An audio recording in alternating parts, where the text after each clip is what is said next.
नमस्कार, आप देख रहे हैं कैपिटल नाउ। भारतीय शेयर बाजार में हाल ही में बड़ी हलचल देखने को मिली है। 13 मार्च 2026 को विदेशी निवेशकों यानी एफपीआई और एफआईआई ने भारतीय इक्विटी मार्केट में लगभग 10,716 करोड़ रुपए के शेयर बेच दिए, जो अक्टूबर 2025 के बाद की सबसे बड़ी बिकवाली मानी जा रही है। दिलचस्प बात यह है कि इसी दौरान घरेलू संस्थागत निवेशकों यानी डीआईआई ने लगभग 9,977 करोड़ रुपए के शेयर खरीदकर बाजार को संभालने की कोशिश की। अगर पूरे साल 2026 की बात करें तो विदेशी निवेशक अब तक भारतीय बाजार से 1,07,000 करोड़ रुपए से ज्यादा की नेट बिकवाली कर चुके हैं। वहीं दूसरी तरफ घरेलू निवेशक यानी डीआईआई ने करीब 1,68,000 करोड़ रुपए की नेट खरीदारी की है। इसका मतलब साफ है कि विदेशी फंड लगातार पैसा निकाल रहे हैं, जबकि घरेलू संस्थाएं बाजार को सहारा देने की कोशिश कर रही है। दरअसल 2026 की शुरुआत से ही ग्लोबल अनिश्चितता और भूराजनीतिक तनाव के कारण बाजार पर दबाव बना हुआ है।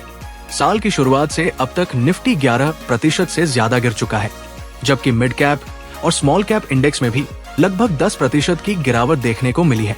सिर्फ मार्च महीने में ही निफ्टी करीब 8% टूट चुका है, जो महामारी के बाद की सबसे बड़ी मासिक गिरावट मानी जा रही है। इस गिरावट के पीछे सबसे बड़ा कारण है मिडिल ईस्ट में बढ़ता तनाव और कच्चे तेल की कीमतों में उछाल। पश्चिम एशिया में जारी संघर्ष और शिपिंग रूट्स को लेकर बनी अनिश्चितता की वजह से ब्रेंट क्रूड की कीमत $100 प्रति बैरल के ऊपर पहुंच गई है। भारत अपनी जरूरत का लगभग 88% कच्चा तेल आयात करता है, इसलिए तेल की कीमत बढ़ते ही महंगाई, करंट अकाउंट डेफिसिट और कंपनियों के मुनाफे पर दबाव बढ़ जाता है।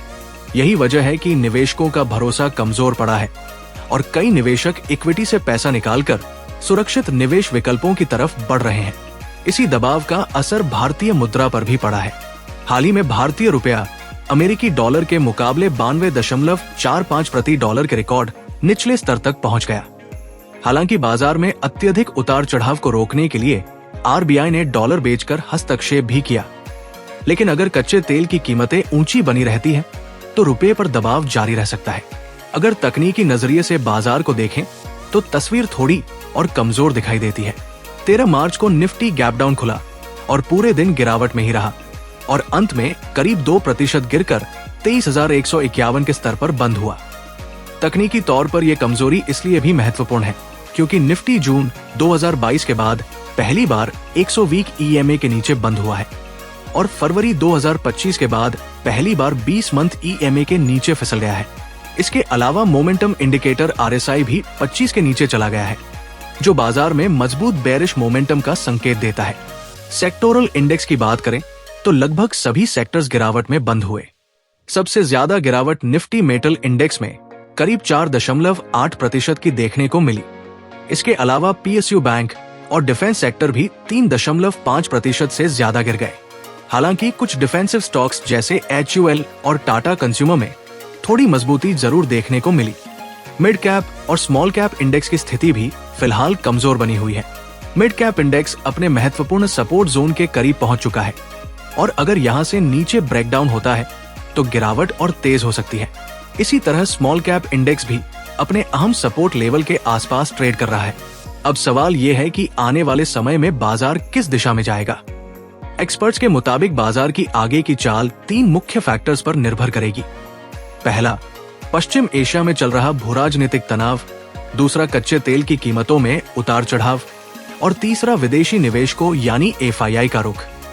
अगर मिडिल ईस्ट में तनाव कम होता है और विदेशी निवेशक दोबारा खरीदारी शुरू करते हैं तो बाजार में राहत की रैली देखने को मिल सकती है। लेकिन अगर तेल की कीमतें ऊंची बनी रहती हैं और विदेशी फंडों की बिकवाली जारी रहती है तो बाजार में वोलेटिलिटी और दबाव बना रह सकता है और शॉर्ट टर्म में निफ्टी 22,500 के आसपास के स्तर तक भी फिसल सकता है। इसलिए फिलहाल बाजार में निवेश करते समय सतर्क रहना और ग्लोबल संकेतों पर नजर रखना बेहद जरूरी है। अगर आपको ऐसे ही डीप मार्केट एनालिसिस और महत्वपूर्ण फाइनेंशियल अपडेट्स चाहिए तो कैपिटल नाउ चैनल को सब्सक्राइब जरूर करें।